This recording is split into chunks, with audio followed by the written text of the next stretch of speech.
Hey everyone, Dr. Sheikh here from The Dentalist. Today we're covering Chapter 23 of McCabe's Applied Dental Materials, Bonding of Resin-Based Materials. This is one of the most important topics in adhesive dentistry and is very high yield for your exams and clinical practice. We'll go step by step through the science of enamel and dentin bonding, current bonding systems that are available, bonding to alloys like amalgam and ceramics, and how bond strength is measured, and also about polymerizable luting agents. And remember, if you're struggling to get complete clarity on dental materials, you can join my one-on-one coaching sessions or get the dental materials crash kit. Both are linked in the description below. So bonding in dentistry means creating a union between a restorative material and tooth structure. For resin-based materials, this bond is either micromechanical, like resin flows into microscopic surface irregularities and then hardens, or it could be chemical, involving molecular interaction between restorative and tooth surface. Initially, reliable bonding was only possible to enamel using acid etch technique, but advances in materials have made bonding to dentin and even metals and ceramics predictable. So we'll talk about the acid etch systems for bonding to enamel. It was first introduced by Bonnecourt in 1955. The acid etch technique revolutionized adhesive dentistry. So basically, the procedure is to apply 35 to 37% phosphoric acid gel to enamel.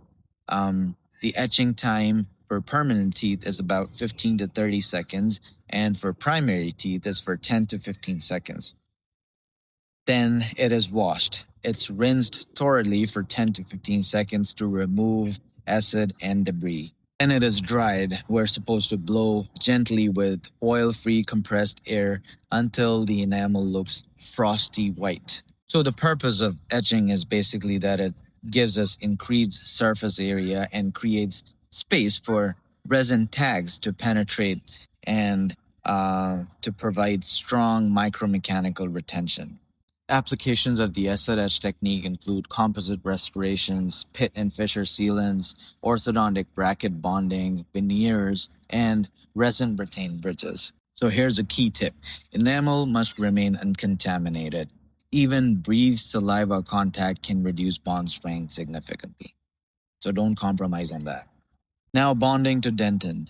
Dentin is more complex to bond to than enamel because it has higher organic content, mainly collagen, and it contains fluid-filled tubules that connect to the pulp. It is a hydrated vital tissue. So bonding must manage moisture, preserve collagen integrity, and deal with the smear layer. That's why it's really complex. So dentin conditioning is important first because we need to manage the smear layer first. The smear layer is basically a thin 1 to 2 micron film of debris created during cavity preparation. It blocks the dentinal tubules, reduces permeability, contains hydroxyapatite collagen and bacteria as well. So the bonding systems that we have either remove the smear layer completely, such as in total etch, or modify and penetrate it, such as in self-etch. Now let's talk about priming and bonding of dentin. So bonding to dentin involves conditioning first, which loosens the smear layer and exposes the collagen. Then there's priming, which is done by hydrophilic monomer like hydroxyethyl methacrylate, which is called as HEMA. And that's basically a solvent that penetrates the moist collagen and primes it, prepares it for bonding. And then there is the final step called bonding, which is low viscosity resin that infiltrates collagen and polymerizes to lock in the bond. Common resin monomers include bis-GMA, UDMA, and TEC-DMA. Let's talk about there is a concept called the hybrid layer. So let's talk about it first. The hybrid layer is the resin collagen interdiffusion zone formed when resin monomers penetrate the exposed collagen. Thickness of this is about 1 to 5 microns. Micromechanical retention and sealing of tubules actually happens with this hybrid layer. It prevents micro leakage and post-operative sensitivity as well. So therefore, it's very important to be done properly. Uh, Poor hybrid layer formation occurs from over drying, contamination, or incomplete resin infiltration. It basically weakens the bond with dentin. Now let's talk about the classification of dentin bonding systems. So first of all, you need to understand that there is etch and rinse system and self-etch system. Etch and rinse system comes in two types: 3 steps, 2 steps. The 3-step type has etch, prime, bond. The 2-step has etch separately, and then the prime and bond are combined in the next step. So that's why there's 2 steps. Both of them come under etch and rinse system. Then there is self-etch systems, in which there is no etchant involved. So basically, there are 2-step and 1-step self-etch systems. 2-step has a self-etch primer, and then the next step would be bond. That's 2 steps. Then there's 1 step, in which there's all-in-one adhesive. You don't need to etch separately, prime separately, or bond separately. You just use that all-in-one system, and that does everything for you. So mainly, to summarize, there are 2 types of bonding systems: etch and rinse system and self-etch system. Etch and rinse has 2 types: 3-step and 2-step. 3-step, etch, prime, bond. 2-step, etch separately, prime and bond are combined. Then there's self-etch, in which there's 2 steps like self-etch, primer, and then bond. And in 1 step, there's everything combined and is less predictable for enamel. So the key points to note here is that etch and rinse system gives us stronger enamel bonds. Self-etch is simpler. It is good for deep dentin restorations, weaker for enamel margins.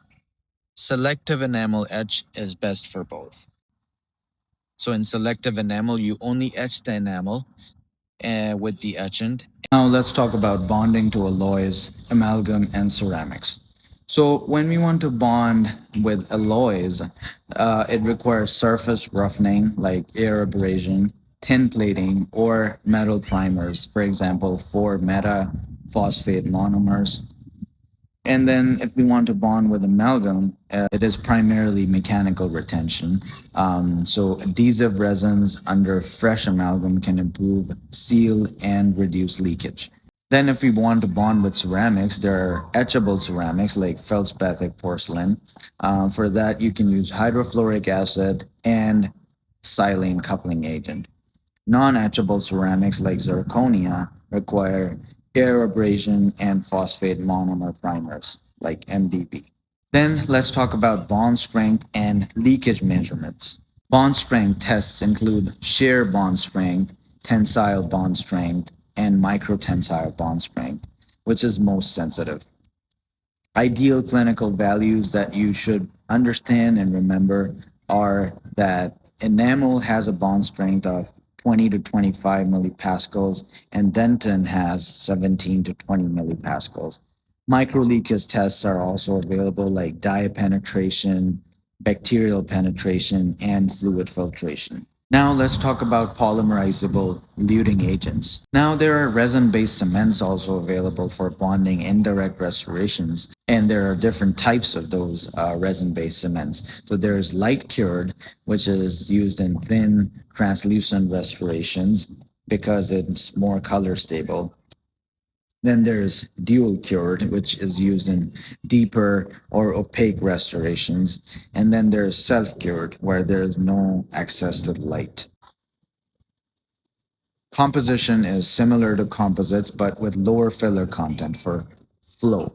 The uses of resin cement include crowns, veneers, inlays, onlays, endodontic posts, orthodontic brackets, and a lot more. Now to summarize, enamel bonding requires acid etching that creates microporosities for resin tech penetration. Dentin bonding is more complex. It requires hybrid layer formation. And there's bonding systems that are etch and rinse and self-etch. Each has its pros and cons. Then to bond with metals and ceramics, it requires surface treatments and primers. Resin cements are also available to bond indirect restorations strongly and aesthetically. Now let's talk about the common exam questions. Uh, First of all, you should know how to list the steps in the acid etch technique and explain their purpose. So the first step would be you etch enamel with 35 to 37% phosphoric acid for 15 to 30 seconds. You rinse it thoroughly, dry it to frosty appearance, and that creates microporosities for resin tags and increases surface area. Next question is that you should know how to describe the hybrid layer and its importance.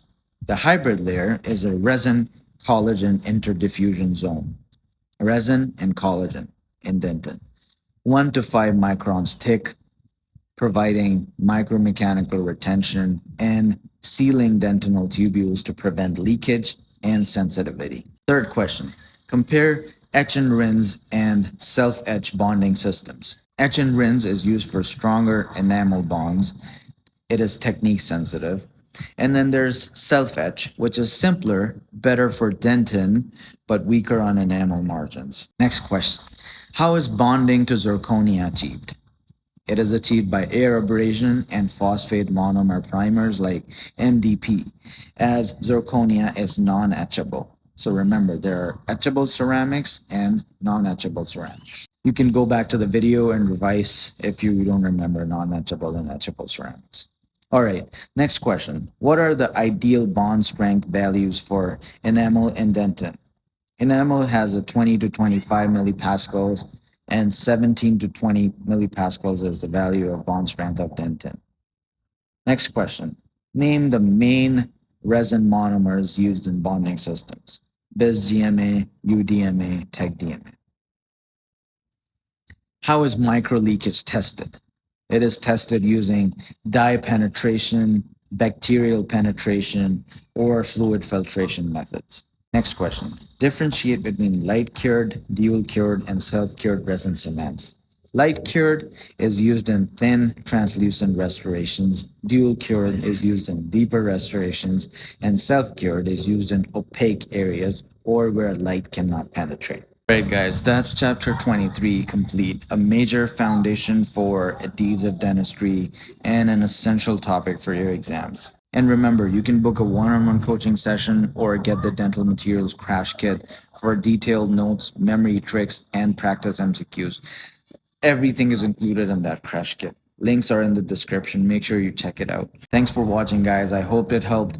If it helped, please press the like button and subscribe to the channel. And thanks for watching. I'll see you in the next one. Take care till we meet again.